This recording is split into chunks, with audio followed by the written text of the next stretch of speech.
Okay. All right. Okay. Hello, Raglos. Hello. I'm a little weary today. I'm a little I'm a little fragile today, which makes this next chapter that we're about to get to um dangerous. But the point is, I'm going to be just so calm about it. Yes. Yes, that is how we are starting. I have prepared this meme for a whole week, and I deserve to use it. And it's very pertinent. So don't worry though. I my emotional fragility will have nothing to do with what we're about to read. Um, the preamble today will be about the fucking Tolkien Society seminar that was last week. Or no, not last week. Yes, last week technically was on Thursday. Hello, Connor, and hello, Jamie. Um, and hello, Spectraling. Excellent. So so just a brief roundup for everybody who might not know what the Talking Society seminar is. I think everybody in the chat at the moment does, and there's my desk. Everybody in the chat at the moment does know what the Talking Society seminar is, but just a quick roundup for people. Basically, the Talking Society, I think about 4 times during the whole year, asks for Tolkien scholars to come and basically present their papers. But I think the three most recent one, usually it's like, as far as I can tell, it's usually in person. But for the last three seminars, it's all been online, which meant that we can all tune in and watch technical difficulties, the likes of which might scare off the faint of heart. But this this seminar had the theme of translating and illustrating Tolkien, translation and illustration of Tolkien, which was very interesting, and I was very excited about it because I always like to. Because the last one was diversity in Tolkien, which, as you can imagine, had a huge, um, let's say, caused a kerfuffle in the fandom. Um, but it was very fun. But this one, I always like it. It's still like this one was still technically diversity in Tolkien. It's just that it wasn't that title, so it just didn't have the same terrible reception. As far as I was aware, I didn't hear anything about it on Twitter at least. And like exactly, Des, exactly. It was they were. It was very funny. So like the very first guy we got, because I also, a lot of the people who were in the diversity in Tolkien did give papers for the last one, gave papers for this one as well. Like it was it was just because there was no buzzwords, like the fucking Nazis did not crawl out of the woodwork this time. So we got the first guy, who was Eric Reinders, who we had seen last previously. He is a Chinese, basically a Chinese Tolkien scholar. I think he's predominantly a Chinese language scholar with an interest in Tolkien, but he had this great talk about how in Chinese, and I hadn't thought about this before, but in Chinese the like Eowyn's no man am I speech doesn't necessarily work, because so the Witch King says no man can kill me, and then Eowyn says I am no man, and you've got Glorfindel in the past saying no man will be able to kill the Witch King. But the kind of wordplay in it doesn't work, because in Chinese the word for human person is very different, and it's difficult to you wouldn't mistake it for male person, basically. So, and that he was talking about the various ways in which translations dealt with that. And the reason I'm telling you all this in detail is because one of the Chinese translations, the way they dealt with it was they kind of got rid of the gender of it entirely, and what they made the quote kind of the energy the quote gave off was less I am not a man and therefore I will be killing you, to Eowyn is suicidal and hopeless, but she's still going to try anyway. Basically, the kind of translated line went like the guy is like, no one can kill me, and Eowyn just says, well, I'm gonna try anyway, and then gets to it. Which actually, you know what? I kind of prefer. I actually prefer that. So that was really interesting. And then we had Helena Real, who came on and was just like, hey, you don't know about this issue with the Spanish translation of the Lord of the Rings, of the Silmarillion, but it's here. And I was by the end, I was like very much like, oh yes, this is very frustrating for you. And it was a lot. It was a lot of like she was talking a lot about gender. She's a transgender scholar herself, and so she was talking about the issue of gendered language in Spanish, and it was actually a really fucking good seminar. I would actually say I potentially I enjoyed it. Like, it's hard to say that I enjoyed it more than the diversity in Tolkien seminar, because obviously Des presented in that one. So that, and I still have that on my hard drive, and I watch it every now and again. But admittedly, I have to say I would say that um I enjoyed far more of the papers for this seminar than I did the last one, except for, and this is the long preamble that I to get to the point of this preamble, because I actually wasn't going to talk about the seminar very much, but there was this one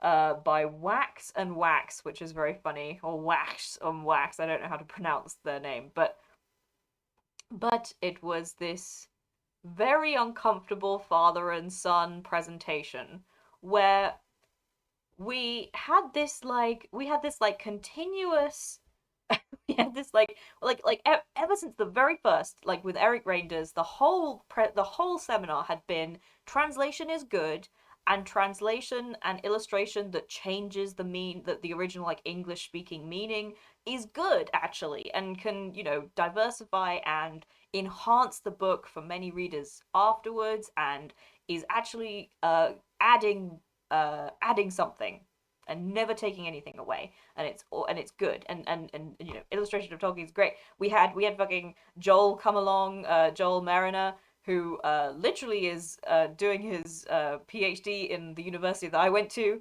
and he came in with his wonderful Russian block illustrations, and he came on and he was like, here is a illustration of Denethor as a saint, of like Denethor's pyre as like this depicted in the way you would depict like the martyrs of saintly martyrs and that kind of thing, which was number one, beautiful. Number two, super exciting for me and Des, obviously. Hello, Seven Stars, Seven Stones. Nice to meet you. Nice to meet you. Nice to have you in. So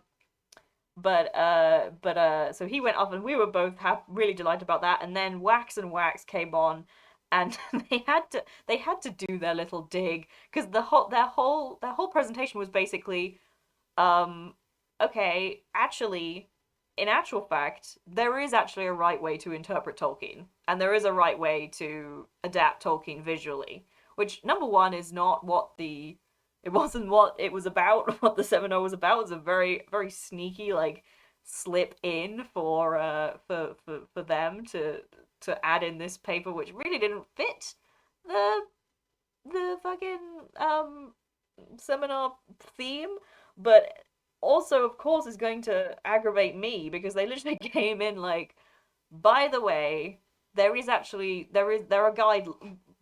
right way and there is a wrong way to adapt Tolkien to film and media, and we're going to tell you what it is.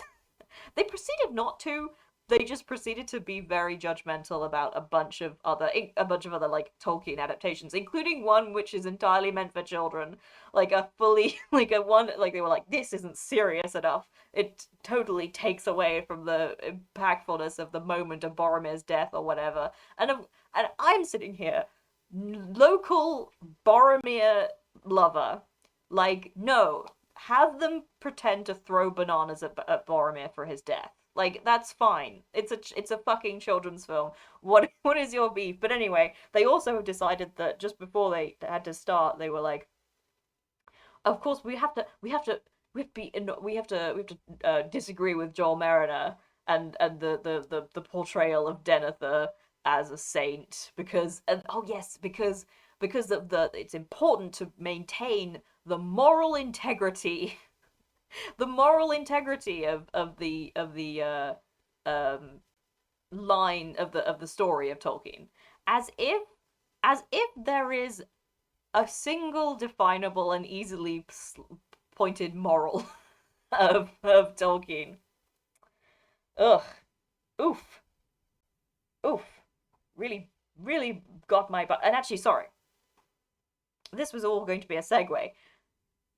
How long have we been going? Only 11 minutes. I still have 5 minutes to say this. This is still a preamble. The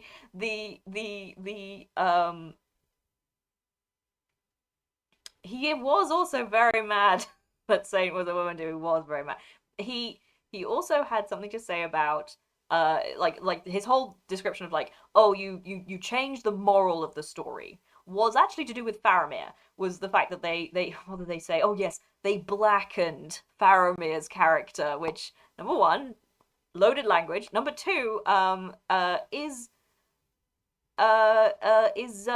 very much um a what's the word? It's very the blackening of Faramir, he said.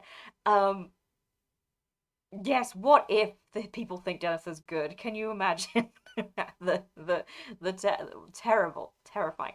But he said like he was what he was doing was he was applying to Peter Jackson's like making of Faramir more susceptible to the ring, basically, and making him and therefore blackening his character.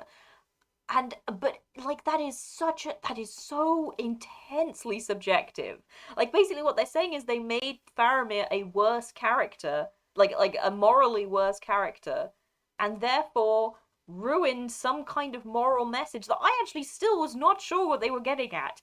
But like it was so incredibly revealing to their whole understanding of the book. Like they really outed themselves by saying there is one definable moral stance of this book. Here is an incredibly subjective aspect of it. It was so it was so blatant is the word I would use. It was so and then of course Des did their excellent detective work and discovered that yes they do come from a Catholic college. So so whilst they never actively said it is a Catholic book and must be interpreted in a Catholic manner, yes, they still did so.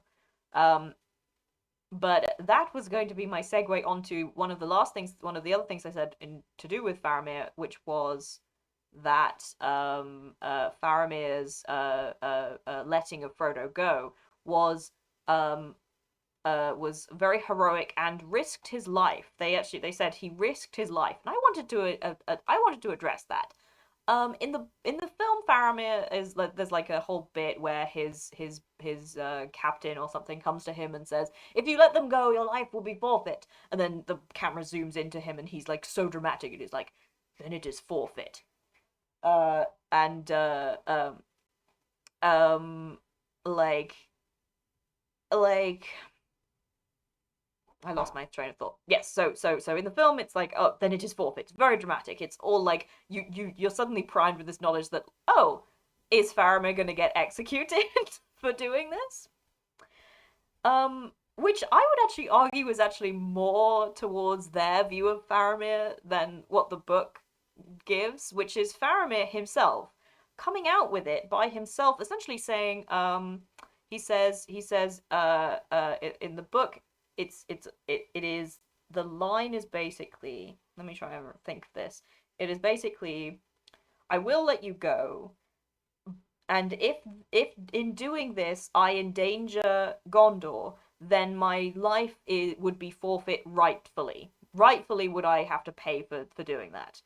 So already, already, it's like Faramir's bringing it up by himself to make himself seem more noble to these people, that like he didn't have to tell either of them. He did not have to tell Sam or Frodo that in some kind of hypothetical future where him letting Frodo and Sam go, was detrimental to Gondor, which shows that he knows that that was something that he was possibly doing. He was possibly letting them go to the detriment of Gondor, thereby making Denethor's whole point perfectly valid, and his life could be forfeit.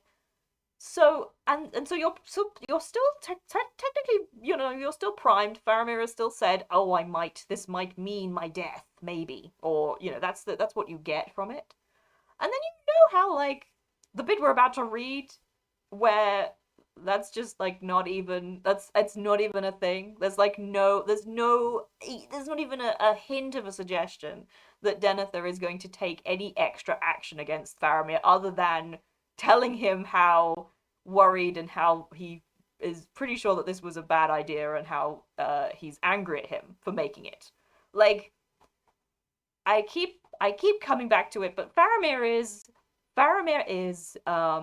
Faramir has very specific ideals and very specific ways in which people want to view him, and all of those are he wants to be very heroic. He wants to be thought of as very pure, as very noble of heart, and very faithful.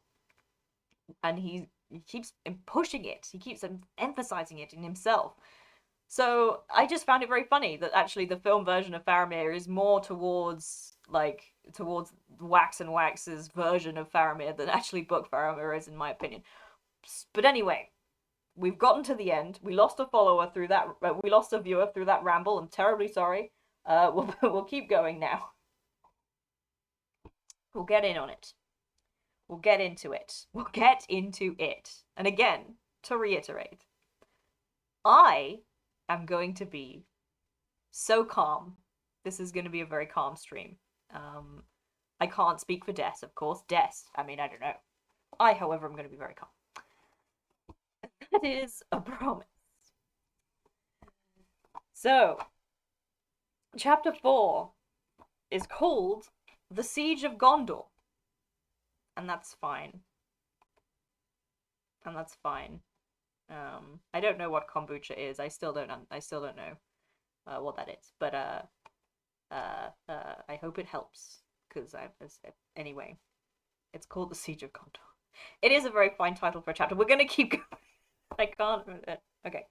Pippin was roused by Gandalf. Candles were lit in their chamber, for only a dim twilight came through the windows.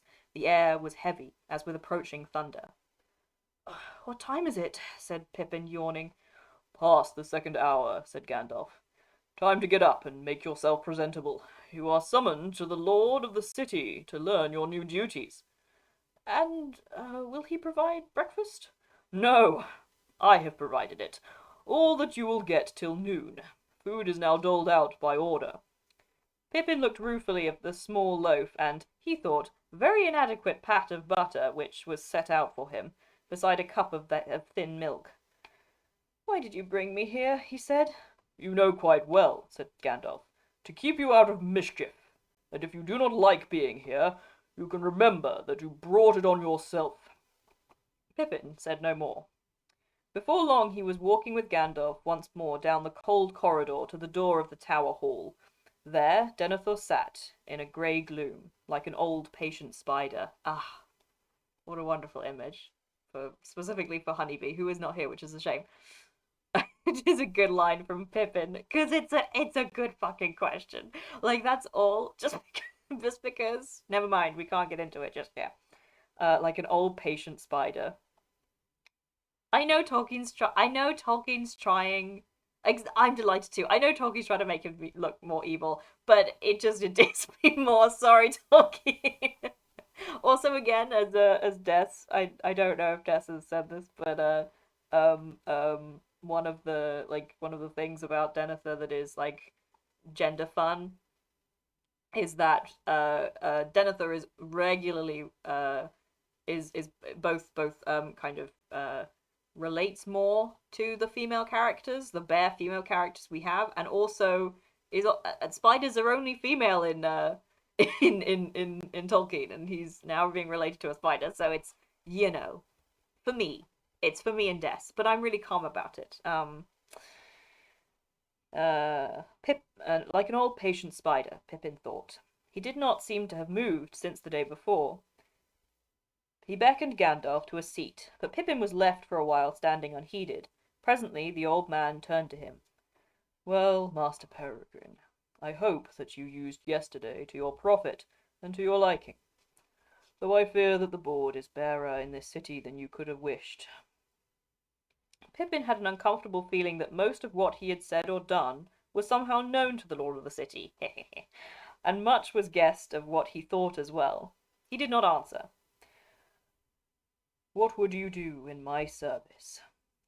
I thought, sir, that you would tell me my duties. I will, when I learn what you are fit for, said Denethor. But that I shall learn soonest, maybe, if I keep you beside me. The esquire of my chamber has begged leave to go to the out garrison, so you shall take his place for a while. You shall wait on me, bear errands, and talk to me if war and counsel leave me at leisure. Can you sing? Yes, said Pippin.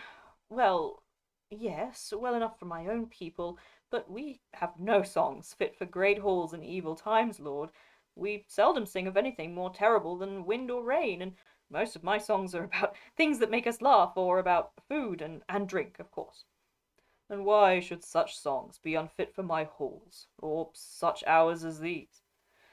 We who have lived long under the shadow may surely listen to echoes from a land untroubled by it. Then we may feel that our vigil was not fruitless, though it may have been thankless. Pippin's heart sank. He did not relish the idea of singing any song of the Shire to the Lord of Minas Tirith, certainly not the comic ones that he knew best. They were too, well, rustic for such an occasion. He was, however, spared the ordeal, for the present. He was not commanded to sing. Denethor turned to Gandalf, asking questions about the Rohirrim and their policies, and the position of Eomer, the king's nephew. Pippin marvelled at the amount that the lord seemed to know about a people that lived far away, though it must, he thought, be many years since Denethor himself had ridden abroad. Presently, Denethor waved to Pippin and dismissed— Wait, no! I hadn't caught this before. He's not asking about like the positions of Gondor and such. He's asking personal questions like, well, what are the actual policies that they're giving, and also where is Eomer now? Because he now knows that Theodred is dead. I'm really calm. No, I'm really calm. He knows that Theodred is dead. So he is asking, well, has Eomer been risen to to the next seat? Is he still holding his martial position? What's happening with that? Because he knows all about that. Okay. Presently, Denethor waved to Pippin and dismissed him again for a while. Go to the armories of the citadel, he said, and get you there the livery and gear of the tower. It will be ready. It was commanded yesterday. Return when you are clad. It was as he said, and Pippin soon found himself arrayed in strange garments, all of black and silver. He had a small hauberk, its rings forged of steel, maybe, yet black as jet, and a high-crowned helm with small raven wings on either side, set with a silver star in the centre of the circlet. Above the mail was a short surcoat of black, but broidered on the breast in silver with the token of the tree. His old clothes were folded and put away, but he was permitted to keep the grey cloak of Lorien, though not to wear it when on duty. He looked now, had he known it, verily Ernil il Ferianath, the prince of the halflings, that folk had called him, but he felt uncomfortable, and the gloom began to weigh on his spirits. It was dark and dim all day, from the sunless dawn until evening. The heavy shadow had deepened, and all hearts in the city were oppressed. Far above a great cloud streamed slowly westward from the black land, devouring light, borne upon a wind of war. But below the air was still and breathless, as if all the vale of Anduin waited for the onset of a ruinous storm. About the 11th hour, released at last for a while from service, Pippin came out and went in search of food and drink to cheer his heavy heart, and make his task of waiting more supportable. In the messes he met Berrogund again, who had just come from an errand over the Pelennor out to the guard towers upon the causeway. Together they strode out to the walls, for Pippin felt imprisoned indoors, and stifled even in the lofty citadel. Now they sat side by side again in the embrasure, looking eastward, where they had eaten and talked the day before. It was the sunset hour, but the great pall had now stretched far into the west, and only as it sank at last into the sea did the sun escape to send out a brief farewell gleam before the night, even as Frodo saw it at the crossroads, touching the head of the fallen king. But to the fields of the Pelennor under the shadow of Mindalluin there came no gleam. They were brown and drear. Already it seemed years to Pippin since he had sat there before, in some half-forgotten time when he had still been a hobbit, a light-hearted wanderer, touched little by the perils he had passed through. Now he was one small soldier in a city preparing for a great assault, clad in the proud but sombre manner of the Tower of the Guard. In some other time and place Pippin might have been pleased with his new array, but he knew now that he was taking part in no play. He was in deadly earnest the servant of a grim master in the greatest peril. The hauberk was burdensome, and the helm weighed upon his head. His cloak he had cast aside upon the seat. He turned his tired gaze away from the darkling fields below, and yawned, and then he sighed. "You are weary of this day?" said Berrogund. "Oh, yes," said Pippin, "very. Tired out with idleness and waiting. I have kicked my heels at the door of my master's chamber for many slow hours, while he has debated with Gandalf and the prince and other great persons, and I'm not used, Master Berrigan, to waiting hungry on others while they eat. It is a sore trial for a hobbit, that. No doubt you will think I should feel the honour more deeply, but what is the good of such honour? Indeed, what is the good even of food and drink under this creeping shadow? What does it mean? The very air seems thick and brown. Do you often have such glooms when the wind is in the east?" "Nay," said Berrigan, "there is no weather of the world. This is no weather of the world. This is some device of his malice, some broil of fume from the mountain of fire, that he sends to darken hearts and counsel. And so it doth indeed. I wish the Lord Faramir would return. He would not be dismayed. But now, who knows if he ever will come back across the river out of the darkness?" "Yes," said Pippin, "Gandalf too is anxious. He was disappointed, I think, not to find Faramir here. And where has he got to himself? He left the Lord's Council upon the noon meal, and in no good mood either, I thought. Perhaps he has some foreboding of bad news." Suddenly, ugh. Wow, this is hard on Pippin. This is so much for him. My poor boy, I'm so sorry for him. This is grueling. Um, but I'm still very calm. What was I thinking about though? I was thinking about Pippin sitting, and like the very amusing fact that like all of these meetings, like Pippin is just sitting there not listening, and I'm like, no, Pippin, I wish you had remembered what they said. I want to know what they're talking, what Imrahil and Denethor and Gandalf were talking about. I want so badly to know what they were talking about. I'm also the so Denethor's normal Denethor's usual manservant. What did he call him? Chamberlain? What did he call him? Hang on. Um Esquire, yes. So his Esquire. Ooh, Esquire. Okay.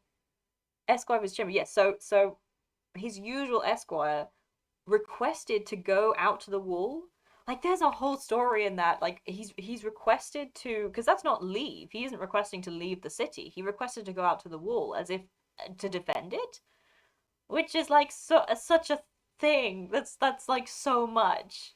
That's like so much, and I'm already having thoughts about it. And oh, Darken's council thing is a weird comment. Where was that? Darken's council. Oh, that might be. I don't think I said. I don't think that was on there. I think I might have mispronounced something. Where was Darken's council? Uh. Uh.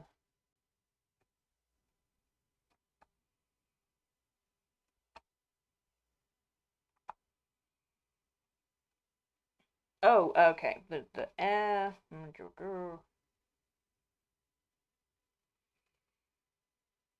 Darken's heart. Yeah, it's a fire that he sends to darken hearts and counsel. What he means, I think, is that it just makes everyone depressed. Like it's just there to make people miserable. As far as I'm, yeah, it's the fumes of Mordor from Mordor that like the it is. It's just depressing to not have sunlight. I think that's what he means. He's trying to make it's an attempt to continue to make people lose hope. Um, Suddenly, as they talked, they were stricken dumb, frozen, as it were, to listening stones. Pippin cowered down with his hands pressed to his ears, but Beregond, who had been looking out from the battlement as he spoke of Faramir, remained there, stiffened, staring out with starting eyes. Pippin knew the shuddering cry that he had heard. It was the same that he had heard long ago in the marsh of the Shire, but now it was grown in power and hatred, piercing the heart with a poisonous despair. At last Beregond spoke with an effort. "They have come," he said. "Take courage and look. There are fell things below." Reluctantly, Pippin climbed to the seat and looked out over the wall. The Pelennor lay dim beneath him, fading away to the scarce guessed line of the great river. But now, wheeling swiftly across it like shadows of untimely night, he saw in the middle airs below him like 5 bird-like forms, horrible as carrion fowl, yet greater than eagles, cruel as death. Now they swooped near, venturing almost within the bowshot of the walls, and now they circled away. "Oh, black riders!" muttered Pippin. "Black riders of the air! But see, Beregond!" he cried. "They are looking for something, surely. See how they wheel and swoop, always down to that point over there. And can you see something moving on the ground? Dark little things. Yes, men on horses, 4 or 5. Oh, I cannot stand it. Gandalf! Gandalf, save us!" Another long screech rose and fell, and he threw himself back again from the wall, panting like a hunted animal. Faint and seemingly remote through that shuddering cry, he heard winding up from below the sound of a trumpet, ending in a long high note. "Faramir! The Lord Faramir! It is his call!" cried Beregond. "Brave heart! Oh, but how can we win? But how can he win to the gate if these foul hell hawks have other weapons than fear? Oh, but look, they hold on. They will make the gate. No, the horses are running mad. Look, the men are thrown. They are running on foot. No, one is still up, but he rides back to the others. That will be the captain. He can master both beasts and men. One of the foul things is stooping on him. Help! Help! Will no one help him? Faramir!" Wow, that is wow. Wow. Okay. All right. I'm seeing where you're coming from. I'm seeing what you mean. I'm seeing it's the way it's the way he doesn't use his title, I think. I think that's what makes it's the way that he cries his name out in fear without his title. He is literally running like I see I see I see what you mean. I do see it. I see it. Ah, I see it. Um With that, Beregond sprang away and ran off into the gloom, ashamed of his terror, while Beregond of the guard thought first of the captain whom he loved. Okay. Pippin got up and peered out. At that moment he caught a flash of white and silver coming from the north. Like a small star down on the dusky fields. It moved with the speed of an arrow and grew as it came, converging swiftly with the flight of the four men towards the gate. It seemed to Pippin that a pale light was spread about it, and the heavier shadows gave way before it, and then, as it drew near, he thought that he heard, like an echo in the walls, a great voice calling. "Gandalf!" he cried. "Gandalf! He always turns up when things are darkest. Go on, White Rider! Gandalf! Oh, Gandalf!" He shouted wildly like an onlooker at a great race, urging on a runner who is far beyond encouragement. But now the dark, swooping shadows were aware of the newcomer. One wheeled towards him, but it seemed to Pippin that he raised his hand, and from it a shaft of white light stabbed upwards. The Nazgul gave a long wailing cry, and swerved away, and with that the four others wavered, and then, rising in swift spirals, they passed away eastward, vanishing into the lowering cloud above. And down on the Pelennor it seemed for a while less dark. Pippin watched, and he saw the horseman and the White Rider meet and halt, waiting for those on foot. Men now hurried out to them from the city, and soon they all passed from sight under the outer walls, and he knew that they were entering the gate. Guessing that they would come at once to the tower and the steward, he hurried to the entrance of the citadel. There he was joined by many others who had watched the race and the rescue from the high walls. It was not long before a clamour was heard in the streets leading up from the outer circles, and there was much cheering and crying of the names of Faramir and Mithrandir. Presently Pippin saw torches, and followed by a press of people 2 horsemen riding slowly. One was in white, but shining no longer, pale in the twilight as if his fire was spent or veiled. The other was dark, and his head was bowed. They dismounted, and as grooms took Shadowfax... Ooh! Pippin saw torches and followed them. One was in white, but shining no longer. The other was dark. Okay. No, that's probably his clothes, right? They dismounted, and as grooms took Shadowfax and the other horse, they walked forward to the sentinel at the gate. Gandalf steadily, his grey cloak flung back, and a fire still smouldering in his eyes, the other, clad all in green, slowly, swaying a little as a weary or wounded man.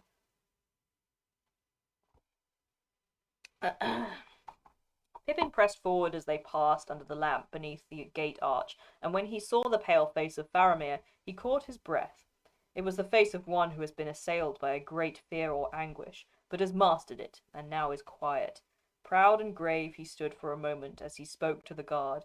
Pippin, gazing at him, saw how closely he resembled his brother Boromir, whom Pippin had liked from the first, admiring the great man's lordly but kindly manner.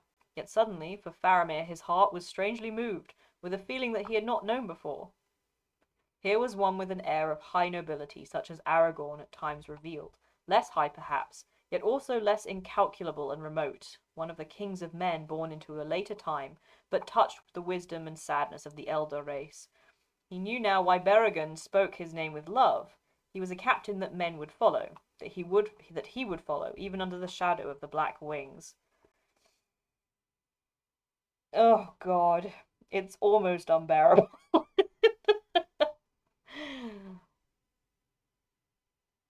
It's it's nearly unbearable. It's nearly unbearable. Exactly. The simpness, the way hobbits just will see someone who's smiley elfy and and just they can't get enough of them. I mean, I guess. All right. Also, there's a I've forgotten Pippin actually called him. I remembered this bit, but I've forgotten that Pippin actually called him like a king reborn, which again applies to his name. He's called Faramir as in the Prince Faramir, but oh God, it's actually grueling. It's actually grueling to listen to. It's so the blood essentialism is absolutely unbearable. I mean, I'm glad 7 stars, 7 stones. I'm glad you find it beautiful. I could not find it more aggravating. I couldn't find it more aggravating. It's so blatant. It makes the whole thing come across so blatantly. And again we have this. It is Faramir against Boromir. Boromir who's kind, but Faramir who is lordly and beautiful and elven. It's Faramir. Listen. Boromir is nice, but Faramir is Catholic, so Faramir is Catholic by blood, and Boromir isn't. Well, yeah, I mean, but this is the thing. This is the constant, overarching comparison of the brothers, which is Boromir is not a Catholic. No, sorry, Boromir is of the middlemen. He says it. He says, I trust and believe in the middlemen. I think they are honorable and good, and I, fully respect them and their people. Versus Faramir, who patronizes at best and is and blatantly disregards and or dismisses the middlemen at worst, and is very fearful of his country becoming more like them. Very saddened. Oh, it's so sad. And again, it keeps going back with Galadriel's whole thing of like, oh, it's just so terrible that the elves will become rustic. Like, I'm so sorry. I'm so sorry, both Faramir and Galadriel, that maybe at the end of this you will start to have to live in a cottage. I'm so sorry. I'm so sorry you'll have to live in a cottage. My God. Yeah. But it's almost unbearable. Almost unbearable. The blood essentialism. Tolkien, I wish just a moment, please. Just a moment of you leaving this alone. Please, just a moment. And I guess also this is kind of applies to like Faramir like falling in love with Aragorn as soon as he sees him. So you have Beregond who is in love with Faramir because basically because he's an elf, I guess. Uh uh I mean, yeah, but this is the thing. Like, the instant crush is because Faramir looks like an elf. Like, that apparently that is the case. Like, Faramir looks like an elf. Very obviously. That you look at him and you think, ah, the hierarchy of crushes, yes. And Faramir, but obviously Faramir's not into Beregond, obviously, and neither is Aragorn into the men who are in love with him because of his weird elfy whatever. Éomer, and then of course Faramir, who falls in love with Aragorn as soon as he sees him. The moment he sees him, he opens his eyes, it's instant love. Because again, Faramir looks at him and is like, "Oh, you're like me. You're exactly like me, and I think you agree with me as well. Oh, you're also Catholic."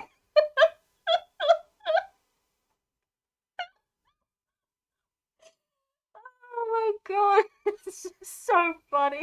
It's so funny. He opens his eyes and is like, "Oh, finally another Catholic." It's finally another Catholic. Yes, and Aragorn is in love with his literal elf. Actually, well, I mean, Arwen isn't. I mean, Arwen.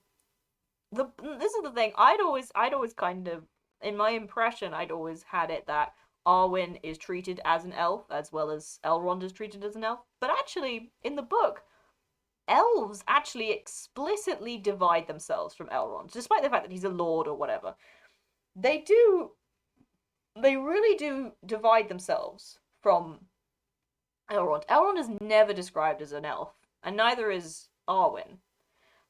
Yeah, it's which is very interesting, and I would like to dig deeper into it. But and also again, incredibly racist. It's just like you're only half Catholic.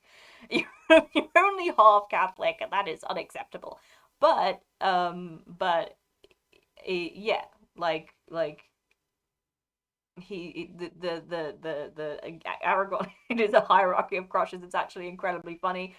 Um, you've got Beregond, being who is nobody, basically, minor noble at best, being in love with Faramir, who is noble, and then you have Éomer being in love with Aragorn, and that's like a middle ground because Éomer does have some uh uh uh uh in, some Dol Amrothian blood in him, sort of, from his great grandmother. and then you have Faramir's crush on Aragorn, and then but none of them are crushing on the other one. Like it's this upward cascade of unrequited love, and of course Eowyn falls in love with both Aragorn and Faramir. At least that one is requited. Faramir decides for once that that Eowyn has enough Dol Amrothian blood for him to be like, oh, you are Rohirrim, but you're special. You're the special one, and I can deal with this. Ugh. It's so much. It's really funny. It's really funny. It really is so funny. And then of course you have at the top, you have the final requited love, which is Arwen and Arwen and Aragorn. No, Raklos, no. No. Faramir being horny does not validate him. But my point is not that Faramir is explicitly bad, despite everything that I say about him. But my point is that listen, so many people want Faramir to be just the most precious boy. I have to fight equally hard the other way. And I feel like it balances out at least somewhat if with my the yin and yang of Faramir appreciation. Anyway, um let's I'm gonna just finish this paragraph and then I'm just gonna briefly pop away for a second, just a moment, and then I'll be back. But hang on, let's get to the end of this. Yes, he knew now why Berrigan spoke of his name with love. He was a captain that men would follow, that he would follow, even under the shadow of the Blackwings. Faramir! He cried along with the others. Faramir! And Faramir, catching his strange voice among the clamour of the men of the city, turned and looked down at him, and was amazed. Whence come you? He said. A halfling? And in the livery of the tower? Whence? But with that, Gandalf stepped to his side and spoke. He came with me, from the land of the halflings, he said. He came with me, but let us not tarry here. There is much to say, and do, and you are weary. He shall come with us. Indeed he must, for if he does not forget his new duties more easily than I do, he must attend on his lord again within this hour. Come, Pippin, follow us. Right, well, just pausing there because I have supper and I'm very hungry. I will be back in but a minute. Oh, I didn't. Ugh. Never mind. Never mind. We're breaking now. Gandalf is never in girl boss mode. Gandalf is never in girl boss mode.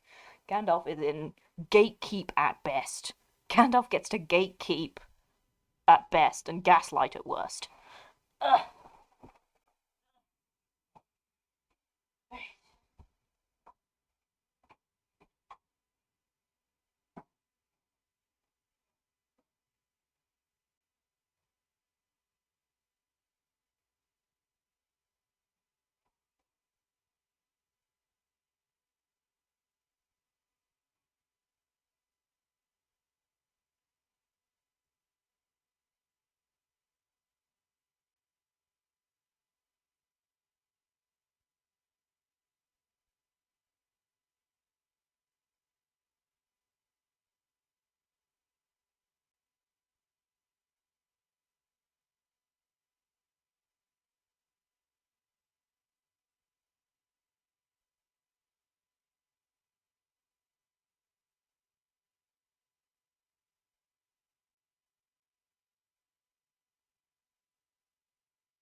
Okay.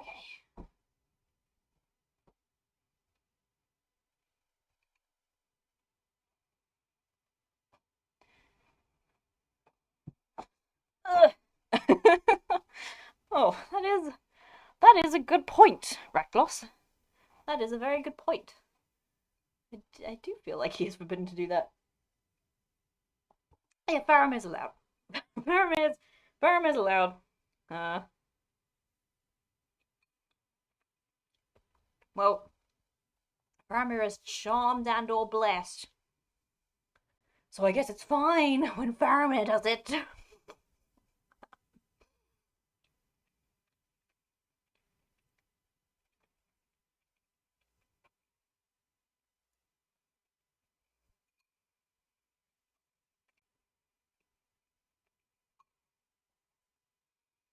Ugh. Sorry, I'm just gonna have a few mouthfuls. But while I do, I'm going to think about. This has been going around in my head for a while.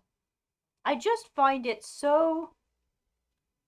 I find it so unbearable that Denethor, in his in like this moment when he is his his whole city's about to be besieged.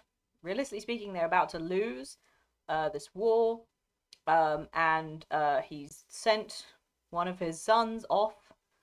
He knows not where, and actually recently, probably to his death. And and like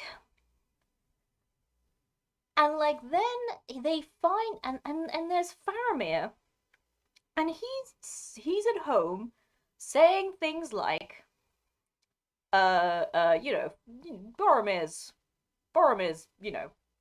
he's not that clever, or Boromir is too reckless, or Boromir is too I guess power hungry is what he's going for. Boromir is this, that, and the other.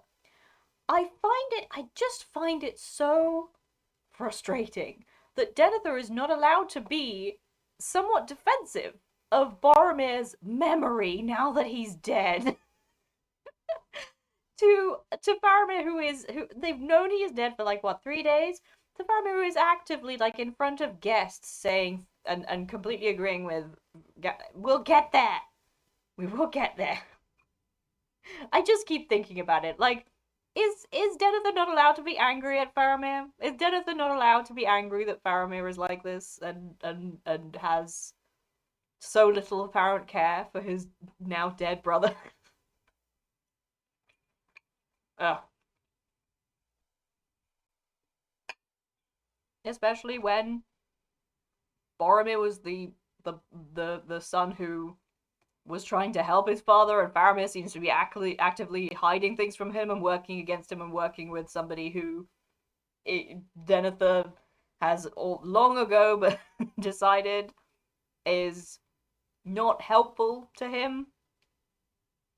I just think it's a bit. I just think it's somewhat. I just think it's a little. I just think it's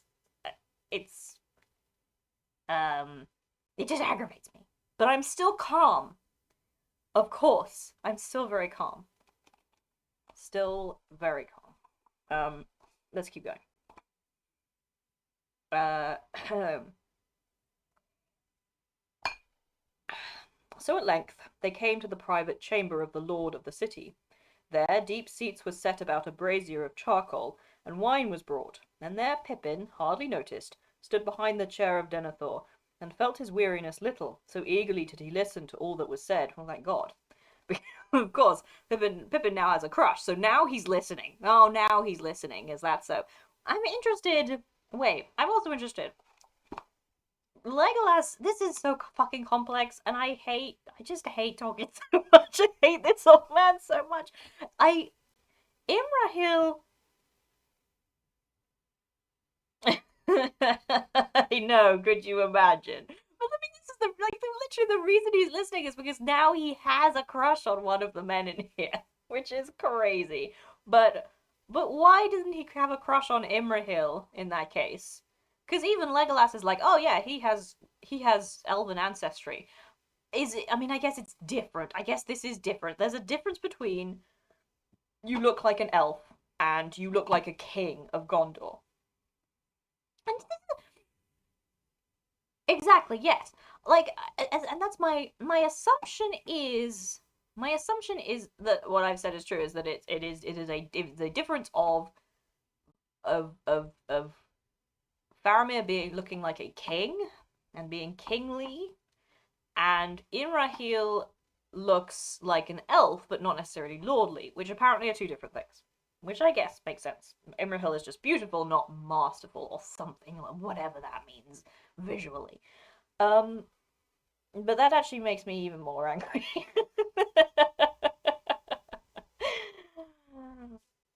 And it's so incongruent with what we just heard Pippin say not moments ago, where he was like, "I don't understand what all this pomp and ceremony is necessary for. Why do what is honor? What is lordliness? What is honor? What do all of those things mean in the midst of this certain death that we're all facing?"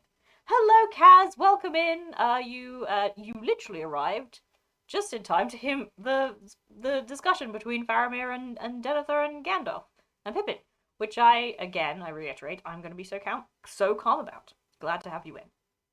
But yes, so it just makes it's just so frustrating.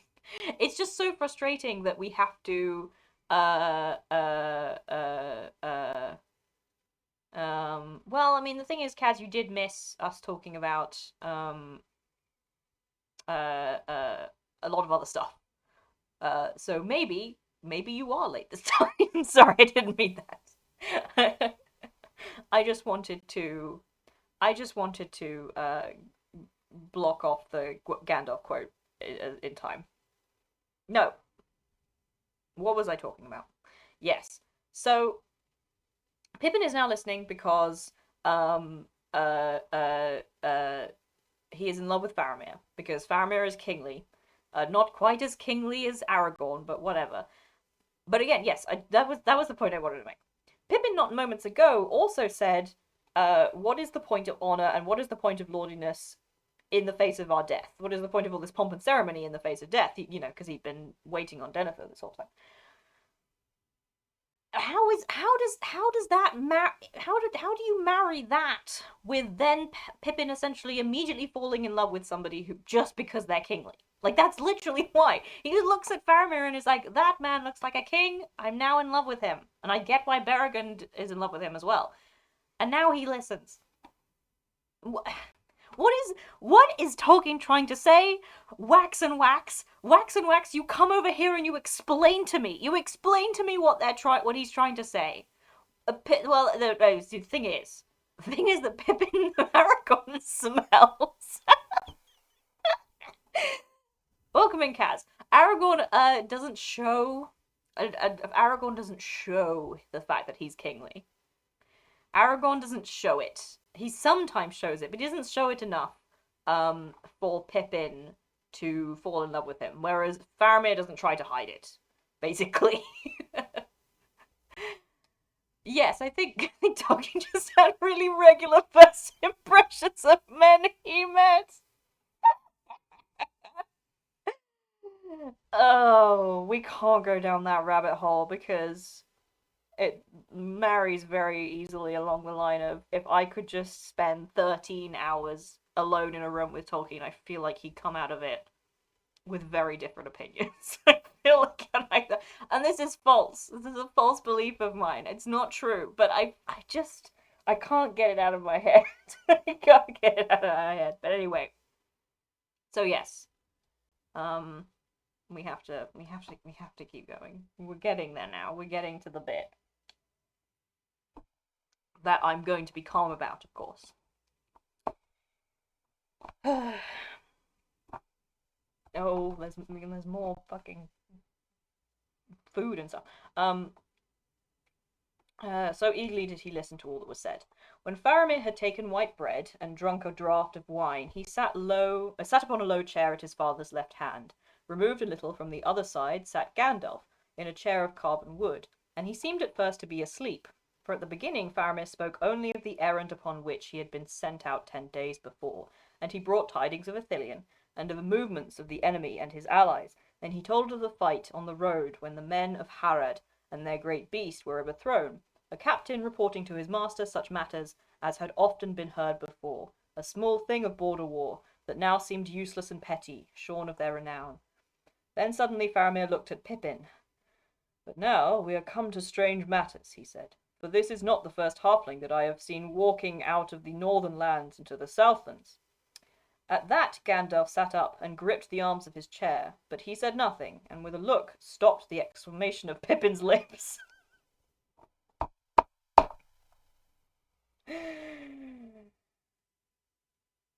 Denethor looked at their faces and nodded his head as though in sign that he had read much there before it was spoken. While the others sat silent and still, Faramir told his tale, and with his eyes for the most part on Gandalf, though now and again his glance strayed to Pippin, as if to refresh his memory of others that he had seen. As his story was unfolded of his meeting with Frodo and his servant, and of the events at Henneth Annwn, Pippin became aware that Gandalf's hands were trembling as they clutched the carven wood. White they seemed now, and very old, and as he looked at them, suddenly, with a thrill of fear, Pippin knew that Gandalf himself, was troubled, even afraid. Yeah. The air of the room was close and still. At last, when Faramir spoke of his parting with the travellers, and of their resolve to go to Cirith Ungol, his voice fell, and he shook his head and sighed. Then Gandalf sprang up. "Cirith Ungol? Morgul Vale?" he said. "That the time, Faramir, the time! When did you part with them? When would they reach that accursed valley?" "I parted with them in the morning 2 days ago," said Faramir. It is 15 leagues thence to the Vale of the Morgul Duin, if they went straight south, and then they would be still 5 leagues westward of the accursed tower. At swiftest they could not come there before today, and maybe they have not come there yet. Indeed, I see what you fear, but the darkness is not due to their venture. It began yestereve, and all Ithilien was under shadow last night. It is clear to me that the enemy has long planned an assault on us, and its hour had already been determined before ever the travellers left my keeping." Sorry, I just have to stop just the moment when Gandalf is like, "Oh, what the ring? Shit!" But he doesn't say anything and tells Pippin not to say anything, and obviously is hiding something from Denethor, and Denethor just fucking looks at him, goes, "That's exactly what I expected from you. Please continue." The way he's just completely at peace with the fact that Gandalf won't ever tell him shit. "Hello, Alexander. You've come at a very fractious time, but when aren't they fractious in these readings?" But anyway, let's get back to Faramir and Denethor. Gandalf paced the floor. "The morning of 2 days ago, nigh on 3 days of journey. How far is the place where you parted?"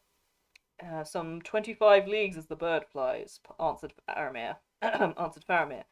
"But I could not come more swiftly. Yestereve I lay at Cerandros, the long isle in the river northward, which we hold in defence, and horses are kept on the hither bank.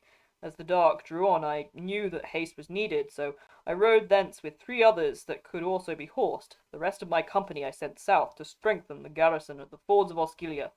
I hope that I have not done ill." He looked at his father.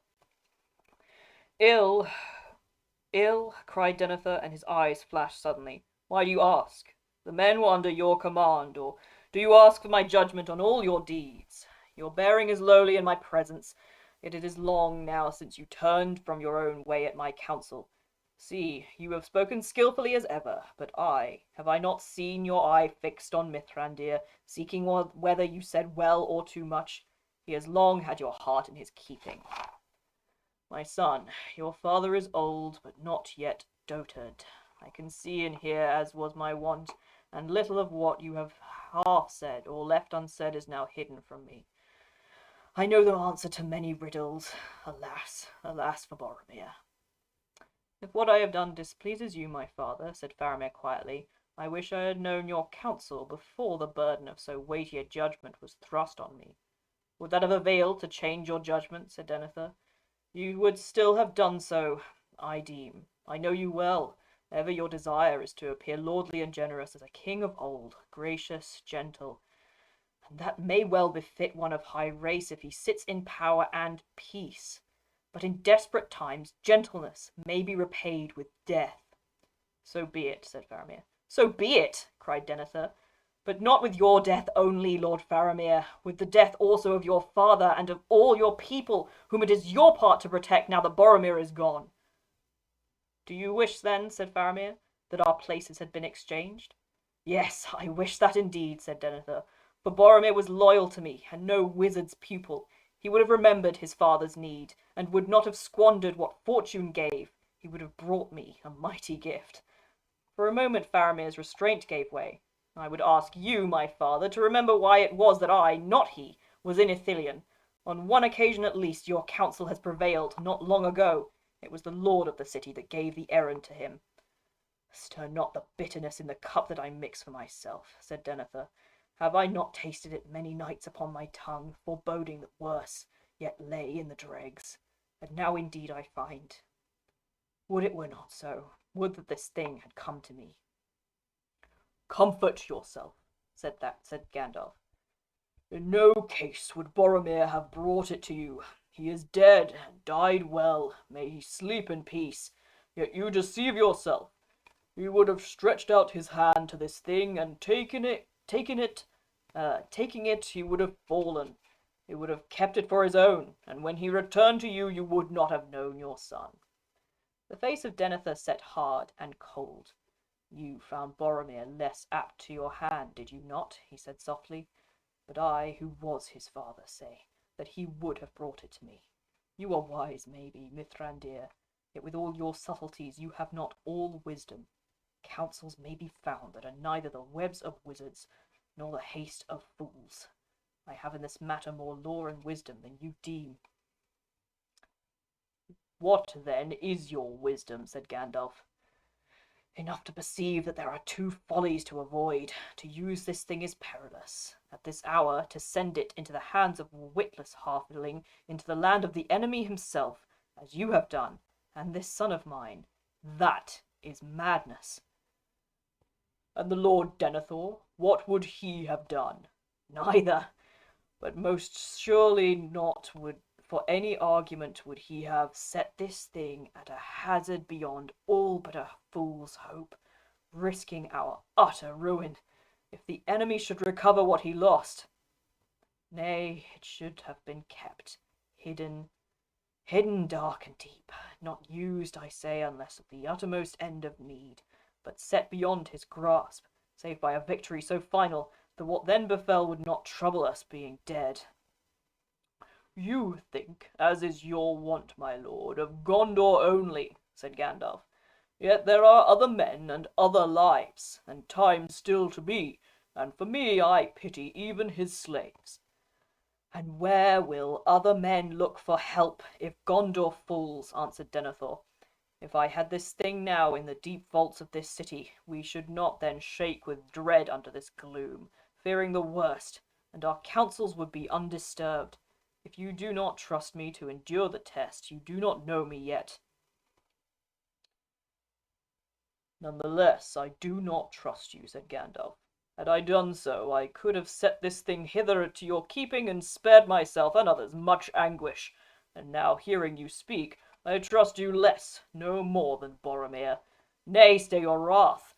I do not trust myself in this, and I refused this thing, even as a freely given gift. You are strong, and can still in some matters govern yourself, Denethor, but if you had received this thing, it would have overthrown you. Were it buried beneath the roots of Mindoluin, still it would burn your mind away as the darkness grows, and the yet worse things follow that soon shall come upon us." For a moment the eyes of Denethor glowed again as he faced Gandalf, and Pippin felt once more the strain between their wills. But now, almost it seemed as if their glances were like blades from eye to eye, flickering as they fenced. Pippin trembled, fearing some dreadful stroke. But suddenly Denethor relaxed and grew cold again. He shrugged his shoulders. "If I had, if you had," he said, "such words and ifs are vain. It has gone into the shadow, and only time will show what doom awaits it, and us. The time will not be long. In what is left, let all who fight the enemy in their fashion be at one, and keep hope while they may, and after hope still, the hardihood to die free. He turned to Faramir. What do you think of the garrison at Osgiliath? It is not strong, said Faramir. I have sent the company of Ithilien to strengthen it, as I have said. Not enough, I deem, said Denethor. It is there that the first blow will fall. They will have need of some stout captain there. There and elsewhere, and in many places, said Faramir, and sighed.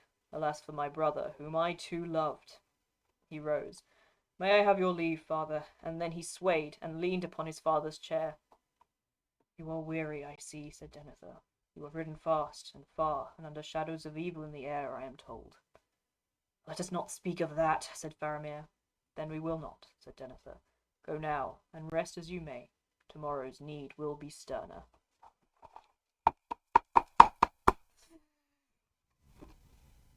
Hmm.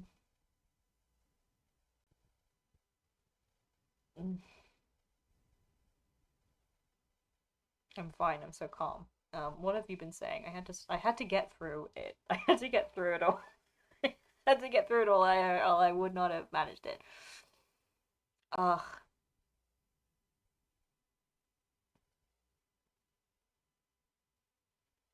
I mean, this is the thing. Like when what he's saying when he says Lord Faramir, he's saying he's. It's almost like he's reminding him because he is a lord, and with that comes responsibilities that he claims.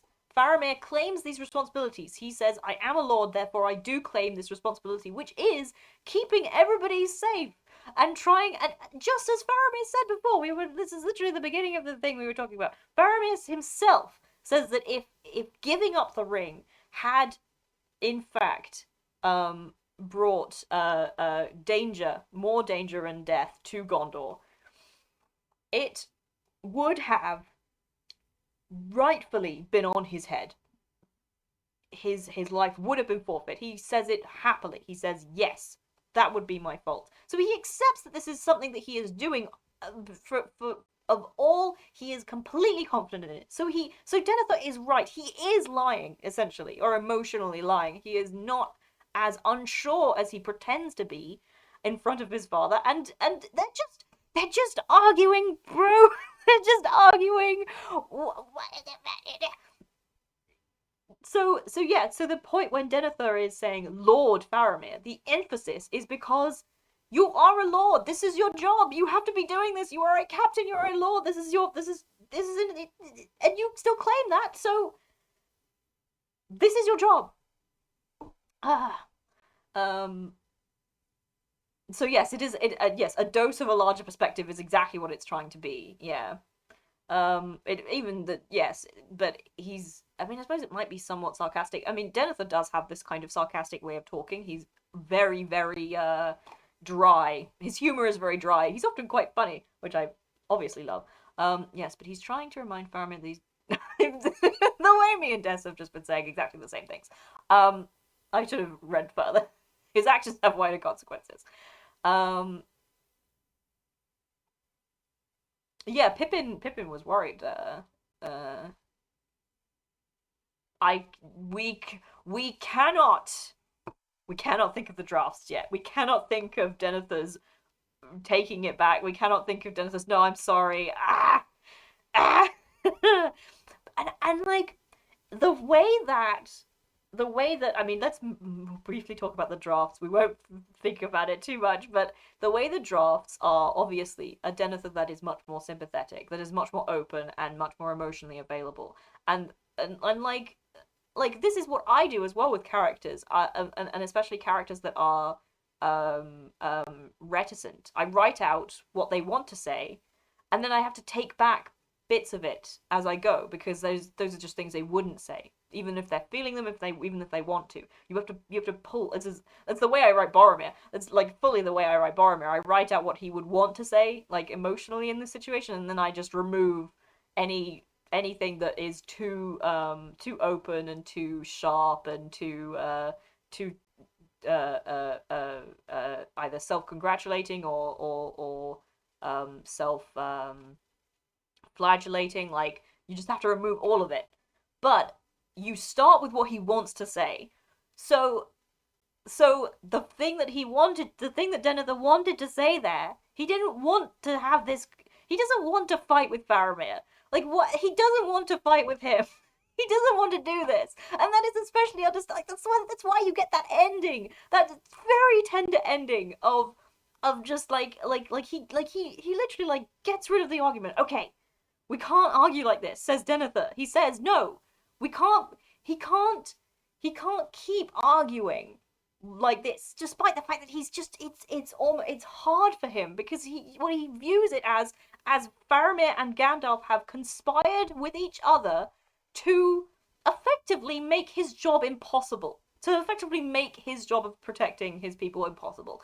And he's angry about that, but he doesn't want to fight with him about it because he doesn't want to fight with Faramir at all. Because obviously he's his son and he loves him. But he also is, and he's missing Boromir, and he's missing the fact that nobody else here will hear Gandalf say, "He's dead and died well. Let him sleep. But I know him better than you do." Nah, and it is and Denethor actually again this is the thing of like Denethor being very like Boromir. You have Denethor kind of being able to clamp down on his anger when it comes to talking with Gandalf and with Faramir. Like, he's angry, he's expressing himself, and then he's like, no, if you, whatever, this is done now. We're gonna have to deal with it, and there's no use in we need to be as one. We need to be as one. We need to be fighting this fight together, and there's no use in arguing about it. So let's figure it out. And then he's like, right, Faramir, what do you think about Osgiliath? What do you think we need to do? And Faramir answers him, and then he's worried about him. It's the way it is so intricate and so well done and such an intensely understandable family dynamic that I know, I'm very I know this dynamic, and that just makes it so interesting. It just makes it, and it's just so blatantly that is what it is. Ah, but I'm calm. Des went to caps lock first. I won. Um. Oh, I have the sleepiest fly. I have the sleepiest fly in my room. Poor thing. Um. It is honestly devastating. Uh. I'm gonna have another. I'm gonna have another bite of my supper. Just briefly. I still had breaking for 11s is on. um.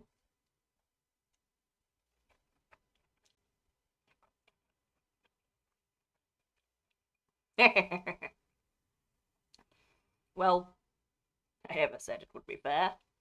Um. Oh yes, what I was saying was that Denethor does this thing. Yes, it is. Universally, it is an indication of serenity. On this online, it is. We know. Don't you can't twist words this way. You you can't twist words. We all know. Um, there is a very relatable line that you can draw between Denethor being angry about something, especially being angry at Gandalf, and then saying so and like shouting at him, and then remembering that this is not going to help, and he doesn't want to be arguing with Faramir anyway, and dissolving the situation, turning away from it, and dealing with something else. And you think about that, and then you think about Boromir at the gates of Moria being like, Gandalf, if you didn't know how to get through Moria, why did you drag us here in the first place? And Gandalf answering, well, are you brainless? Do you have no brain at all? Obviously, I came through the other way. And then Boromir having to walk away from that situation because again he knows as well as Denethor that there is no arguing with Gandalf, and it is a path, it is a fruitless path to only wrath and ruin. Like you're not going to gain anything from this, and I happily draw that line. I eagerly draw that line, and yes.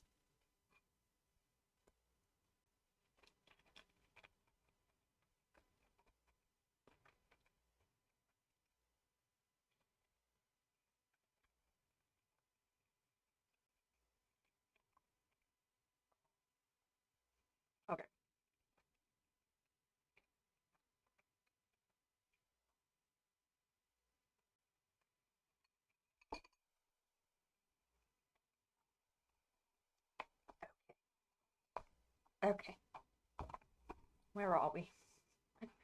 Where have we gotten to? Oh, we have so much to do.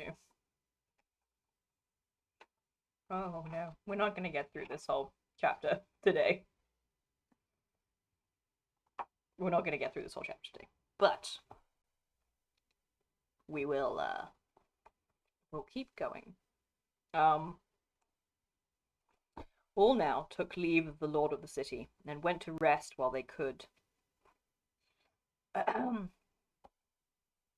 Outside there was a starless blackness as Gandalf, with Pippin beside him bearing a small torch, made his way to their lodging. They did not speak until they were behind closed doors. Then at last Pippin took Gandalf's hand. "Tell me," he said, "is there any hope for Frodo, I mean, or at least mostly for Frodo?" Okay, actually, I thought he just completely ignored it. I thought he was like, ugh. Yes, I'm sorry. We still we the way Sam is not mentioned. The way he is just so unimportant to any of these people. The way that Faramir like comes and is like, yeah, it was Frodo and his servant.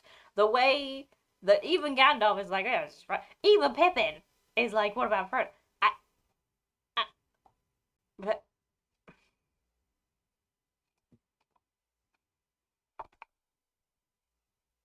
anyway, Gandalf put his hand on Pippin's head. "There never was much hope," he answered. "Just a fool's hope, as I have been told.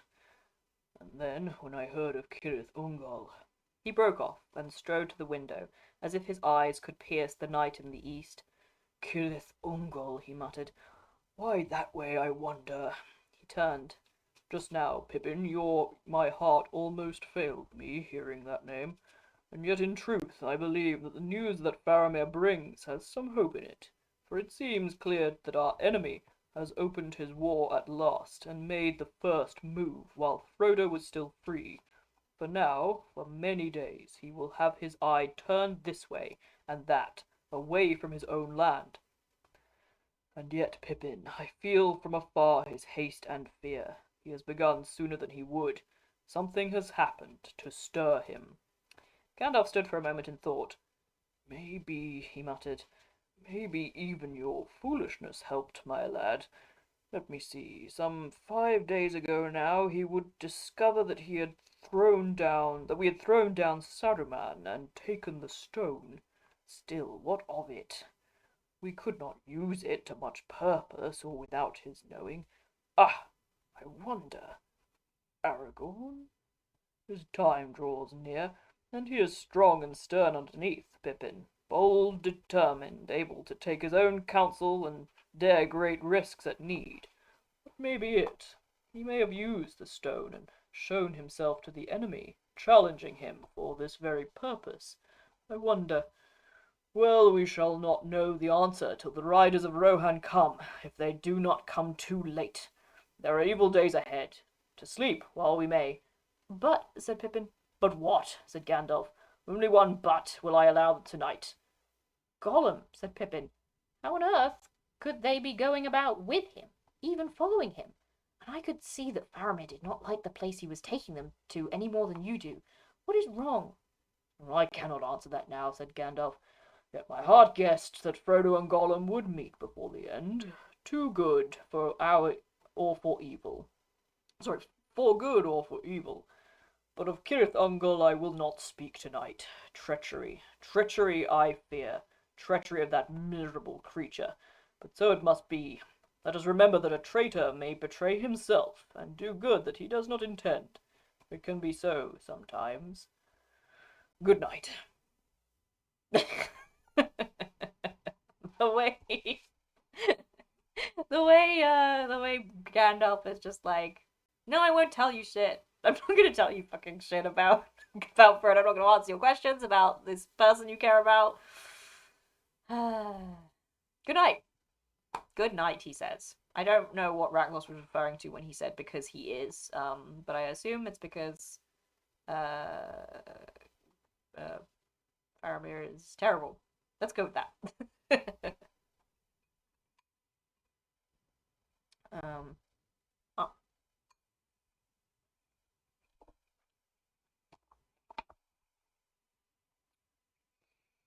The next day came with the morning like a brown dusk, and the hearts of men.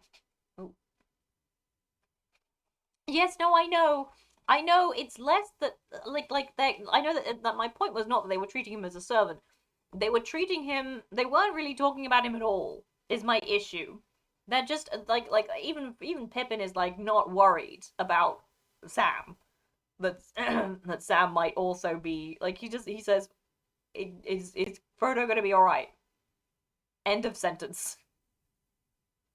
The classism is impeccable. Yes, no, I know, but I'm saying that's terrible and I hate it. Oh no, wait. Do we not have any? Do we not have any? Here's a question. Do we not have any fucking Jamie? Jamie, we need you. Um, thank you, Jamie.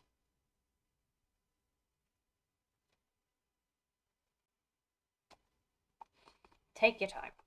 Um, The next day came with a morning like a brown dusk, and the hearts of men, lifted for a while by the return of Faramir, sunk low again. The winged shadows were not seen again that day, yet ever and anon, high above the city, a faint cry would come, and many who heard it would stand stricken with a passing dread, while the less stout-hearted quailed and wept. Yeah, exactly. You're so right. You're so right, Spectraling. Merry was concerned for both of them. He was like Frodo and Sam, at least. Merry best Hobbit confirmed, other than Sam. Um,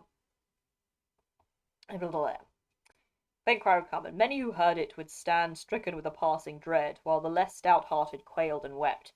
And now Faramir was gone again. They give him no rest, some murmured. The Lord drives his son too hard, and now he must do the duty of two, for himself and for the one that will not return. And ever men look northward, asking, where are the riders of Rohan? In truth, Faramir did not go by his own choosing, but the lord of the city was master of his council, and he was in no mood that day to bow to others. Early in the morning the council had been summoned. There all the captains judged that because of the threat in the south, their force was too weak to make any stroke of war on their own part, unless perchance the riders of Rohan yet should come. Meanwhile they must man the walls and wait. Yet, said Denethor, we should not lightly abandon the outer defences, the Rammus made with so great a labour, and the enemy must pay dearly for the crossing of the river. That he cannot do in force to assail the city, either north of Caer Andros because of the marshes, or south towards Lebanon because of the breadth of the river. That needs many boats. It is not Osgiliath that he will put his weight, as before when Boromir denied him the passage. That was but a trial, said Faramir. Today we may make the enemy pay 10 times our loss at the passage, and yet rue the exchange. For he can afford to lose a host better than we can lose a company, and the retreat of those that we put out far afield will be perilous, if he wins across in force.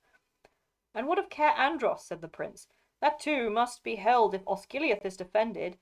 Let us not forget the danger on our left. The Rohirrim may come, and they may not. But Faramir has told us of great strength drawing ever to the Black Gate. More than one host may issue from it, and strike for more than one passage. Much must be risked in war, said Denethor. Caer Andros is manned, and no more can be sent so far. But I will not yield the river and the Pelennor unfought, not if there is a captain here who still has the courage to do his lord's will. Then all was silent. But at length Faramir said, I do not oppose your will, sire. Since you are robbed of Boromir, I will go and do what I can in his stead, if you command it. I do so, said Denethor. Then farewell, said Faramir, but if I should return, think better of me. That depends on the manner of your return, said Denethor. Gandalf it was that last spoke to Faramir ere he rode east. Do not throw your life away so rashly or in bitterness, he said. You will be needed here for other things than war. Your father loves you, Faramir, and he will remember it ere the end. Farewell.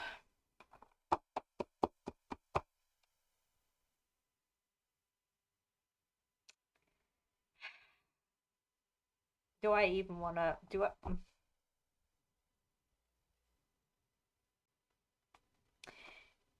Number one, it's the way that Denethor is like you can question his tactics all you want. Exactly. You can question his tactics all you want, but it's perfectly reasonable you want to defend Osgiliath. And he he's gonna set like somebody has to do it. Somebody Faramir is a captain. Somebody like they don't have that many captains. That's the problem. That's the whole point. They still have to do things, and he's trying to just do the things that need to be done in order to defend the city.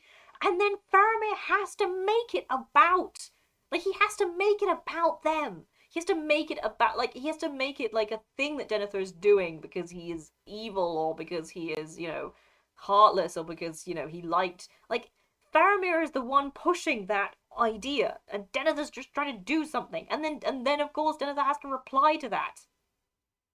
And I am not saying that he is responding to this well. That is not what I'm saying. I am saying that it is understandable that he responds this way when his efforts to just try and keep the city standing are met with, oh, so you exactly. Yes, they both have a good point. They both have a good point, but what else are they gonna do? Why? Okay, you need the company's best, but for what, Faramir? What are you gonna use them for? To defend a city that will eventually fall anyway? It is better to keep them away and in the choke point. It's better to keep them over there and get as much victory as you can out there before they come onto the Pelennor than it is to keep as many men as possible for some unknown mah.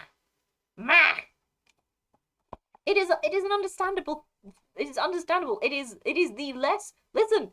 It's the less reckless decision on Faramir's part. It is the less reckless decision, is what it is saying.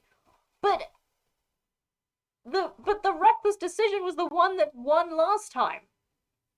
So, but and of course, and Denethor was he's gonna say it in a bit. He's gonna say his thing that he says. I think he actually says it really soon. But he doesn't want to be doing this. He doesn't want to be sending Faramir out here. That's not what he wants to do. But he's going to because that's what he's sitting on this seat for. That's his job. That is his whole job, other than crowning a king. Exactly. Exactly. It's almost as though you shouldn't ride a fucking horse against a ruined city. Peter Jackson. But yeah, Kaz is right. Forlong also just doesn't know Osgiliath. It's not as though Forlong is like a captain that knows Osgiliath and knows how to defend it and has defended it in the past. It's not as though Forlong has the men for that. Faramir does, and also Faramir is the one who's been he is their captain. Forlong would have to take men out of the city to defend Osgiliath. But there is already a garrison there of Ithilien Rangers that Faramir left there. They're his men. They're his men.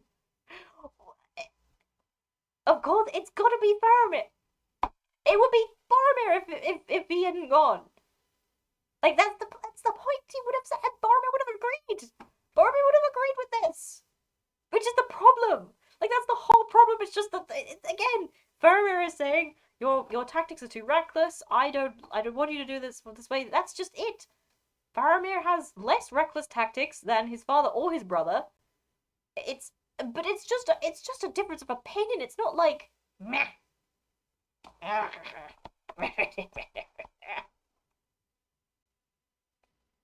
He has to make it. And then of course, obviously, and this is the thing. This is the thing. This is the whole thing. Faramir's words and the way he interacts with his father are parroting Gandalf's interactions with his father. Gandalf is always there, ready to influence and enforce this idea and this concept that Faramir has about his father. It is so blatant that the issue between Faramir and Denethor is manufactured by Gandalf. It's just one of the major reasons why Denethor doesn't trust Gandalf. Obviously. So you just see it. You see it. Faramir leaves after saying the thing that Gandalf has put in his head, and then he arrives, and Gandalf arrives, and notice that like Gandalf says like don't throw your life away, but also he doesn't like he just says farewell at the end. Like this is just a one stream of words. It's not as though he's really attempting to stop Faramir from going and doing this because even he knows that this is a good thing, and Faramir's about to like do good shit. All Gandalf wants is to maintain the idea that Denethor does not love Faramir, despite all evidence to the contrary. And there's no way to fight against this. Listen, Gandalf is a cult leader. No, this is too much. Uh, uh, but also it's not too much. And Gandalf is inducted Faramir into a cult. Gandalf inducted Faramir into a cult. This is what I'm saying. I'm putting it out. Like Gandalf came along to Faramir when he was a young boy, and well, a young. I think I don't know how old he was. We actually don't ever get, but it sounded like he was young. And he said, aren't you scared? Yes, Gandalf evil. Well, you know this. Gandalf said, aren't you afraid? Aren't you sad about having to live in this situation? Isn't it depressing? Don't you feel hopeless? Well, don't worry. I have just the thing to reassure you. It's have you heard of our Lord and Savior Eru Iluvatar? And Faramir and so like of course it's just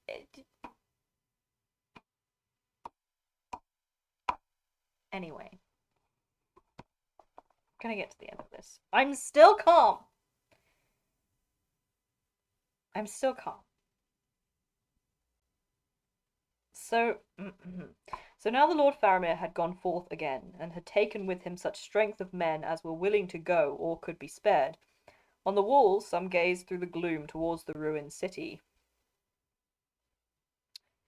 And they wondered what chanced there, for nothing could be seen. What chanced there, for nothing could be seen. And others, as ever, looked north and counted the leagues to Theoden in Rohan. Will he come? Will he remember our old alliance? They said. Yes, he will come, said Gandalf, even if he comes too late. But think, at best the red arrow cannot have reached him more than 2 days ago, and the miles are long from Edoras. I love the way Gandalf inserts himself into random people's conversations. I mean, I guess it's good that he told people that. Anyway, it was night again ere news came. A man rode in haste from the ford, saying that a host had issued from Minas Morgul, and was already drawing nigh to Osgiliath, and it had been joined by regiments from the south, Haradrim, cruel and tall. And we have learned, said the messenger, that the Black Captain leads them once again, and the fear of him has passed before him over the river.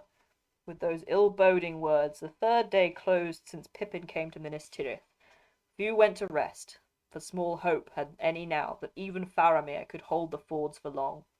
The next day, though the darkness had reached its full and grew no deeper, it weighed heavier on men's hearts, and a great dread was on them. Ill news came soon again. The passage of the Anduin was won by the enemy. Faramir was retreating to the wall of the Pelennor, rallying his men to the causeway forts, but he was 10 times outnumbered. If he wins back at all across the Pelennor, his enemies will be on his heels, said the messenger. They have paid dearly for the crossing, but less dearly than we hoped. The plan has been well laid. It is now seen that in secret they have long been building floats and barges in great number in East Osgiliath. They swarmed across like beetles. But it is the Black Captain that defeats us. Few will stand and abide even the rumour of his coming. His own folk quail at him, and they would slay themselves at his bidding.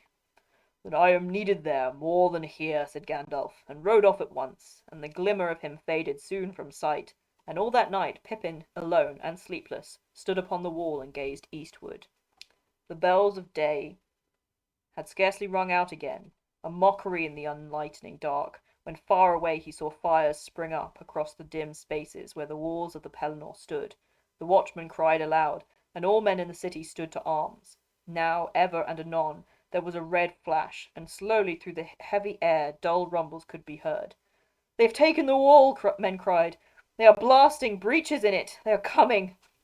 "Where is Faramir?" cried Beregund in dismay. "Say not that he has fallen." It was Gandalf that brought the first tidings. With a handful of horsemen he came in the middle of the night, in the middle morning, riding as escort to a line of wains. They were filled with wounded men, all that could be saved from the wreck of the causeway forts. At once he went to Denethor.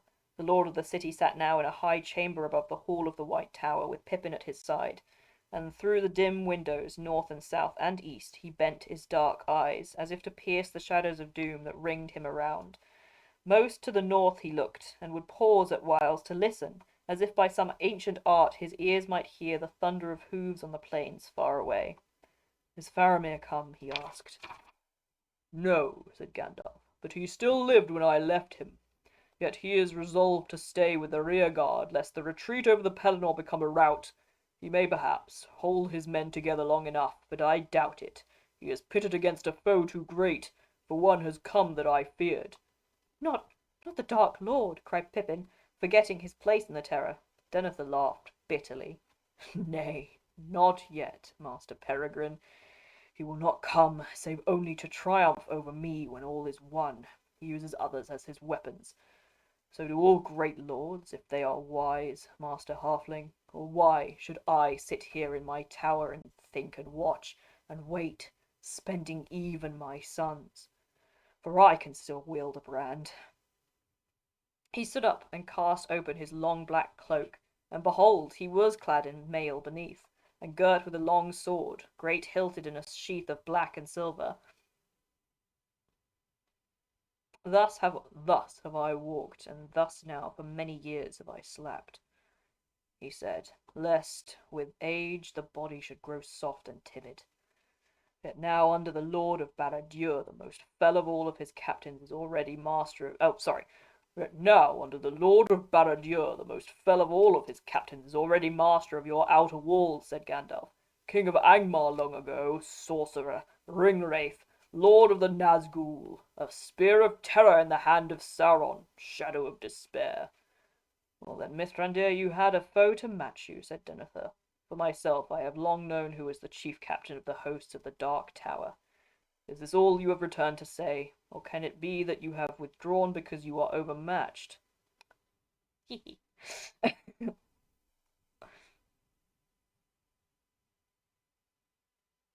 Pippin trembled, fearing that Gandalf would be stung so sudden wrath, but his fear was needless.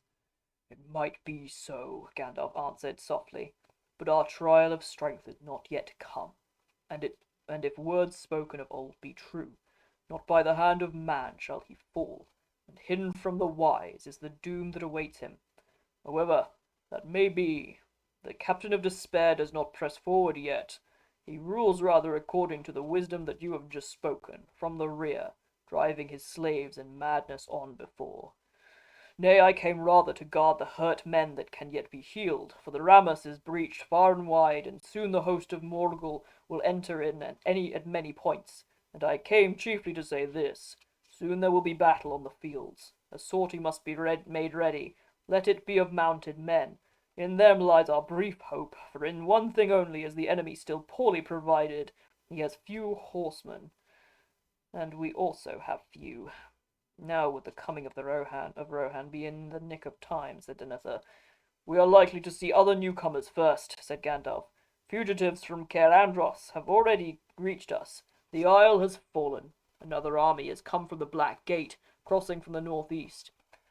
Some have accused you, Mithrandir, of delighting in to bear ill news," said Denethor. "But to me this is no longer news. It was already known to me ere nightfall yesterday. As for the sortie, I had already given thought to it. Let us go down."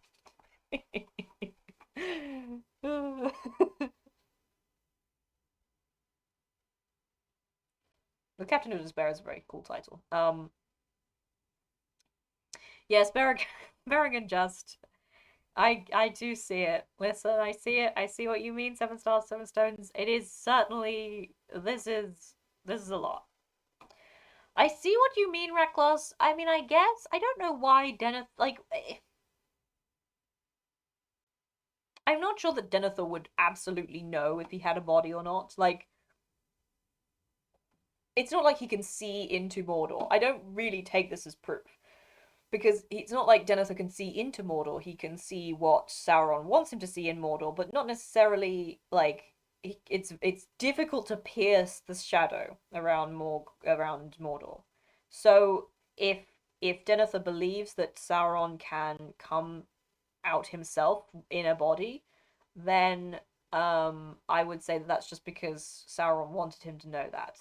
Um, but uh but I think you already proved this though. I think you already proved this to me more assuredly in something else.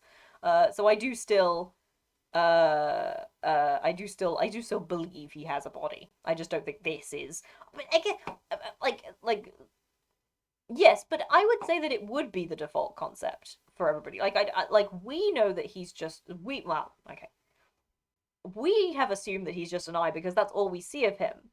But I don't think like the people of Middle Earth don't see the actual eye of Sauron much. They just know that there is a malicious person um somewhere in Mordor and that he has an eye that he is involved with.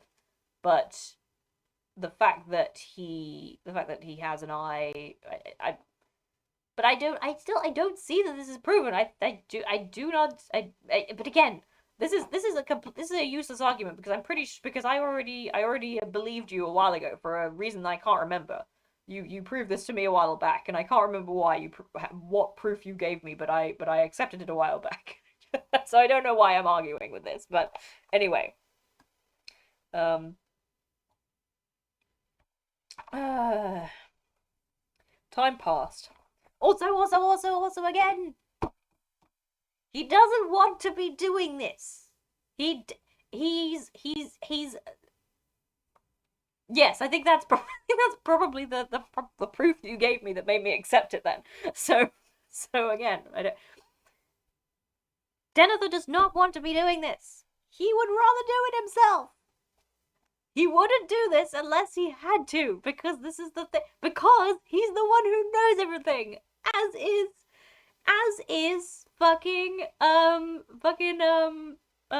shown when every single time Gandalf says anything, Denethor is like, I already knew that. Which is so funny. And I can't believe that they didn't show me this. It's so funny. I want to see Gandalf's face every single time he comes to Denethor, all ragged from riding over. So excited. I need to tell him something that he doesn't know. And Denethor's like, thank you, but I already knew that. uh, oh, yes, absolutely. The great. He's having a great time. Uh, mm.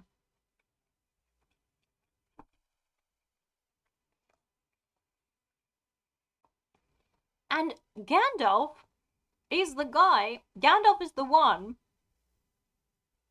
who is representing one of the major reasons why Denethor cannot do this himself. Denethor is legally bound to remain in the city when it is at war. He can't leave by law. And Gandalf is the one who is representing the guy who's holding him to that. Denethor has leave to be burned with the house, but he doesn't have leave to defend it. Okay, sorry.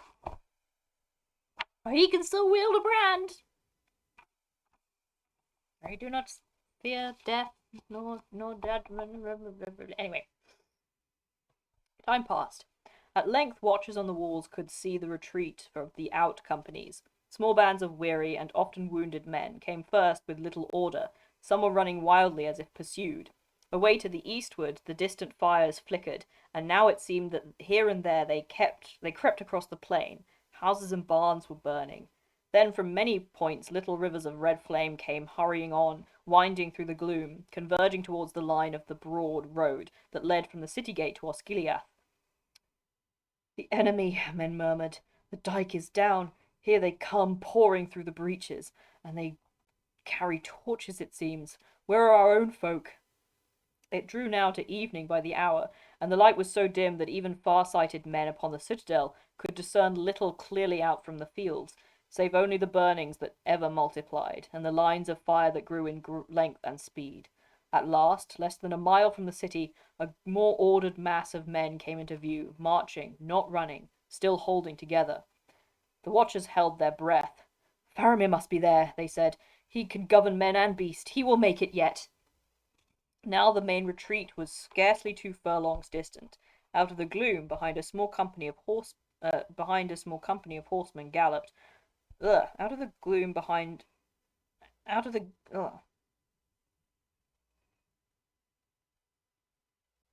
I do not understand the sentence structure. Out of the gloom behind a small company of horsemen galloped all that was left of the rear guard. That is a very weird place, Tolkien. A very weird place to put a comma, but never mind. Once again they turned at bay, facing the oncoming lines of fire. Then suddenly there was a tumult of fierce cries. Horsemen of the enemy swept up. The lines of fire became flowing torrents, file upon file of orcs bearing flames, and wild Southron men with red banners shouting with harsh tongues, surging up, overtaking the retreat. With a piercing cry out of the dim sky fell the winged creatures, winged shadows, the Nazgul stooping to the kill. The retreat became a rout. Already men were breaking away, flying wild and witless here and there, flinging away their weapons and crying out in fear, falling to the ground.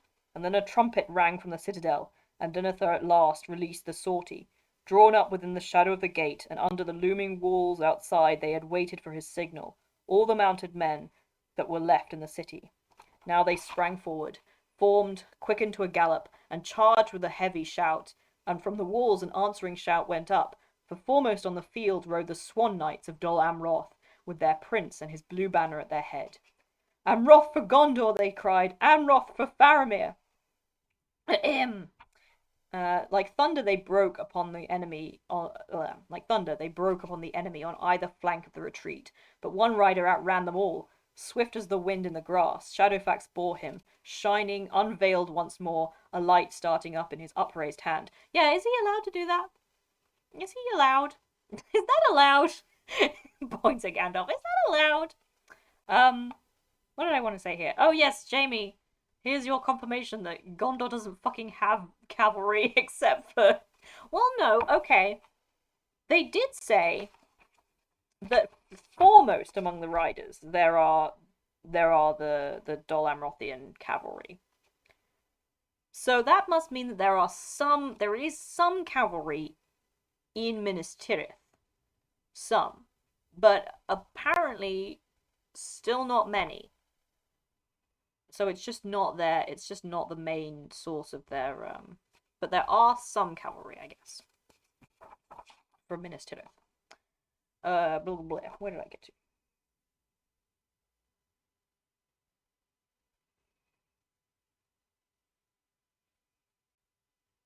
Unveiled once more, a light starting from his upraised hand.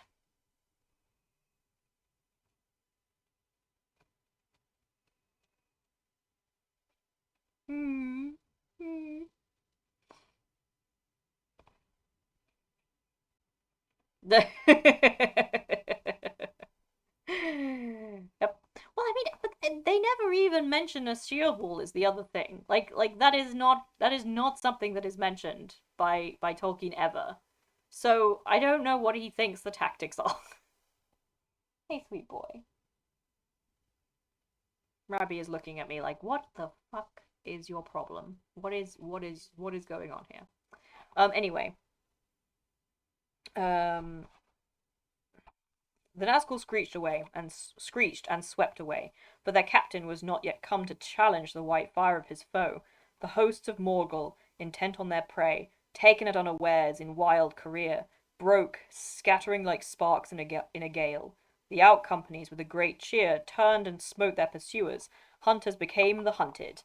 The retreat became an onslaught. The field was strewn with stricken orcs and men, and a reek arose of torches cast away, sputtering out in swirling smoke. The cavalry rode on, but Denethor did not permit them to go far.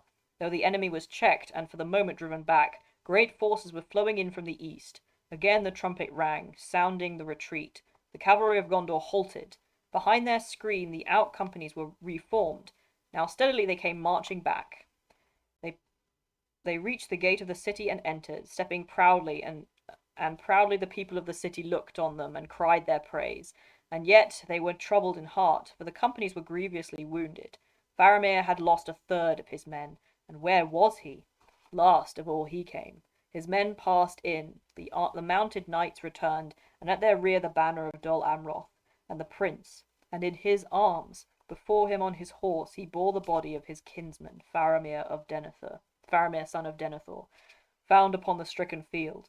Faramir, Faramir, men cried, weeping in the streets, but he did not answer, and they bore him away up the winding road to the citadel and his father. Even as the Nazgul had swerved aside from the onset of the White Rider, there came flying a deadly dart, and Faramir, as he held at bay a mounted champion of Harad, had fallen to the earth. Only the charge of Dol Amroth had saved him from the red Southland swords that would have hewed him as he lay. The Prince Imrahil brought Faramir to the White Tower, and he said, "Your son has returned, lord, after great deeds." And he told all that he had seen. But Denethor rose and looked on the face of his son and was silent. Then he bade him make a bed in the chamber, and lay Faramir upon it and depart. But he himself went up alone into the secret room under the summit of the tower, and many who looked up thither at that time saw a pale light that gleamed and flickered from the narrow windows for a while, and then flashed and went out. And when Denethor descended again, he went to Faramir and sat beside him without speaking, but the face of the Lord was grey, more death-like than his son's. So now at his father, in his arms, it's Imrahil lovingly cradling the body of his nephew up to his father and saying, I've brought him back. Oh. So now at last the city was besieged, enclosed in a ring of foes. The Rammas was broken, and all the Pelennor abandoned to the enemy. The last word to come from outside the walls was brought by men flying down the northward road ere the gate was shut. They were the remnant of the guard that was kept at that point where the way from Anorion and Rohan ran into the townlands. Ingold led them, the same who had admitted Gandalf and Pippin less than 5 days before, while the sun still rose and there was hope in the morning. "There is no news of the Rohirrim," he said. "Rohan will not come now, or if they come it will not avail us. The new host that we had tidings of has come first, from over the river by the way of Andros, it is said. They are strong, battalions of orcs of the eye, and countless numbers of men of a new sort that we have not met before, not tall, but broad and grim, bearded like dwarves, wielding great axes. Out of some savage land in the wide east they come, we deem. They held the northward road, and many have passed into the Anorion. The Rohirrim cannot come." What was I thinking of? Oh yes. Uh so but sending Faramir to hold Osgiliath kept this from happening for like 3 whole days. Is all I want to say. Just a note. The gate was shut. All night watchmen on the walls heard the rumour of the enemy that roamed outside, burning field and tree and hewing any man that they found abroad, living or dead. The numbers that had already passed over the river could not be guessed in the darkness, but when morning, or its dim shadow, stole over the plain, it was seen that even fear by night had scarcely overcounted them. The plain was dark with their marching companies, and as far as eyes could strain in the murk there spouted, like a foul fungus growth, all about the beleaguered city great camps of tents, black or sombre red. Busy as ants hurrying, orcs were digging lines of deep trenches in a huge ring, just out of bowshot from the walls, and as the trenches were made, each was filled with fire, though how it was kindled or fed, by art or devilry, none could see. All day the labour went forward, while the men of Minas Tirith looked on, unable to hinder it, and as each length of trench was completed, they could see great wains approaching, and soon yet more companies of the enemy were swiftly setting up, each behind the cover of a trench, great siege engines for the casting of missiles. There were none upon the city walls large enough to reach so far or to stay the work. At first men laughed, and did not greatly fear such devices, for the main wall of the city was of great height and marvellous thickness, built ere the power and craft of Numenor waned in exile, and its outward face was like to the tower of Orthanc, hard and dark and smooth, unconquerable by steel or fire, unbreakable except by some convulsion that would rend the very earth on which it stood. Nay, they said, not if the Nameless One himself should come, not even he could enter here while we yet live. But some answered, While we yet live? How long? He has a weapon that has brought low many strong places since the world began. Hunger. The roads are cut. Rohan will not come. But the engines did not waste shot upon the indomitable wall. It was no brigand or orc chieftain that ordered the assault upon the Lord of Mordor's greatest foe. A power and mind of malice guided it. As soon as the great catapults were set, with many yells, and the creaking of rope and winch, they began to throw missiles marvellously high, so that they passed right above the battlement, and fell thudding within the first circle of the city, and many of them by some secret art burst into flame as they came toppling down. Soon there was great peril of fire behind the wall, and all who could be spared were busy quelling the flames that sprang up in many places. Then among the greater casters there fell another hail, less ruinous but more horrible. All about the streets and lanes behind the gate it tumbled down, small round shot that did not burn, but when men ran to learn what it might be, they cried aloud or wept, for the enemy was flinging into the city all the heads of those who had fallen fighting at Osgiliath, or on the Rammus, or in the fields. They were grim to look on, for though some were crushed and shapeless, and some had been cruelly hewn, yet many had features that could be told, and it seemed that they had died in pain, and all were branded with the foul token of the lidless eye. But marred and dishonoured as they were, it often chanced that thus a man would see again the face of someone that he had known, who had walked proudly once in arms, or tilled the fields, or ridden in upon a holiday from the green vales in the hills. In vain men shook their fists at the pitiless foe that swarmed before the gate. Curses they heeded not, nor understood the tongues of Western men, crying with harsh voices like beasts and carrion birds. But soon there were few left in Minas Tirith who had the heart to stand up and defy the hosts of Mordor. For yet another weapon, swifter than hunger, the Lord of the Dark Tower had, dread and despair. The Nazgul came, and as their dark lord now grew and put forth his strength, so their voices, which uttered only his will and his malice, were filled with evil and horror. Ever they circled above the city, like vultures that expected their fill of doomed men's flesh. Out of sight and shot they flew, and yet were ever present, and their deadly voices rent the air. More unbearable they became, not less, at each new cry. At length even the stout-hearted would fling themselves to the ground as the hidden menace passed over them, or they would stand, letting their weapons fall from nerveless hands, while into their mind a blackness came, and they thought no more of war, but only of hiding, and of crawling, and of death. I think we'll stop there. I think we're just gonna put my bookmark in there. Oh yes, yes. They use, there's a specific stone that they used for Orthanc that they did also use for the outer walls of Minas Tirith, um, which is why the outer wall is black, but the rest of the city is white. That was more horrible than I remembered. that was more horrible and horrific than I remembered. That is not only for the horrifying imagery, but also for the just incessant racism that you just fucking can't get away from now, and is going to hang like a pall over these streams for the rest of, I think, the rest of this book. I'm assuming because we don't get the Haradrim and the Easterlings are going to stay for a long time. So yeah, but I have, as I said, been exceedingly calm this whole time. Um, and yes. Yes. That is the face I would also make. It's just it yeah, I was just so calm the whole time.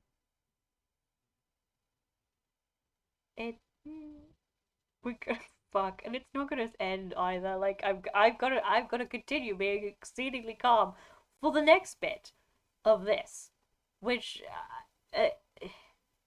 the rest. I mean, what have we got? What have we got of the siege of Gondor? I think we might actually. No, wait. Oh yeah, no, we've got to do. Oh God, we've got to do all this. Uh, oh yes, and then there's Gandalf's whole thing, and then the Rider of Hirim. Wait, Rond. And then yeah, then we've got the Rider of Hirim. So, yeah. Well, we'll have a break. We won't have a break from the racism though, because Gunburigan is here, and whilst he's beloved to me, the mysticalness of native people is not gonna have a rest. Not gonna be resting from that one. But at least we will get Merry and and it just it doesn't stop. It's just so it's just so endless. Oh no, and I have to sing the song. There's another song. I don't think that was good. We're not gonna get. Oh god, and then it just doesn't stop. It just doesn't stop from here on out. And I'm gonna listen. I'm gonna say it. I know this is a shock to everyone. I don't think I'm gonna stay calm the whole time. I don't think I'm gonna stay calm the whole time. Um, I don't think I'm gonna be able to do it, gang. I don't think I'm gonna be able to do it, gang. But we'll get through it. We'll get through it if we get through everything. We'll get through it. Mm. Yeah. Wow, I love Denethor so much. I love Denethor and Gondor so much. This is grueling. It's the way that they're all like they're trying. Although of course this is annoying me because this was what I was going to talk about. Um, so we get the host of Mordor making their trenches, digging their trenches, digging their dikes. Um, but we don't get Minas Tirith digging a dike around the walls for siege engines. For like because I'm pretty sure I don't know if is this a film manufacturer? Is this film manufactured? The tall siege towers that get pressed up against the wall. Is that film manufactured or is that a real thing that happens in the book? I literally can't remember. Um, but like, I mean, I guess maybe they just didn't expect siege engines because it was a surprise that they had been built. They'd been built in like the eastern side of. I mean, yeah, this like they had to spend all this time whilst they were in the eastern part of the Osgiliath building all of these uh fords and these ways across. And what I've realized here is that they didn't repair. They did not repair the bridge of Osgiliath. They didn't put like planks over it or anything. It was fully destroyed, and they had to ford that river by themselves, which is why it took so long. So anything of like any kind of like of rebuilding of the bridge, even just like patching it up so that they could get across it, that probably didn't happen. It was probably too damaged to do that in any kind of. So they had to ford it, which would have been very dangerous. They would have had to have made huge ships to get it across, which I love, of course. Uh, okay, all right, all right. I think it's time. We've come to the end of this reading stream. I am significantly more mentally ill now than I was before. But we've come to the end. Thank you all so much for coming and listening to me be very calm about this. And I will see you again next week. Um, yeah. Mhm.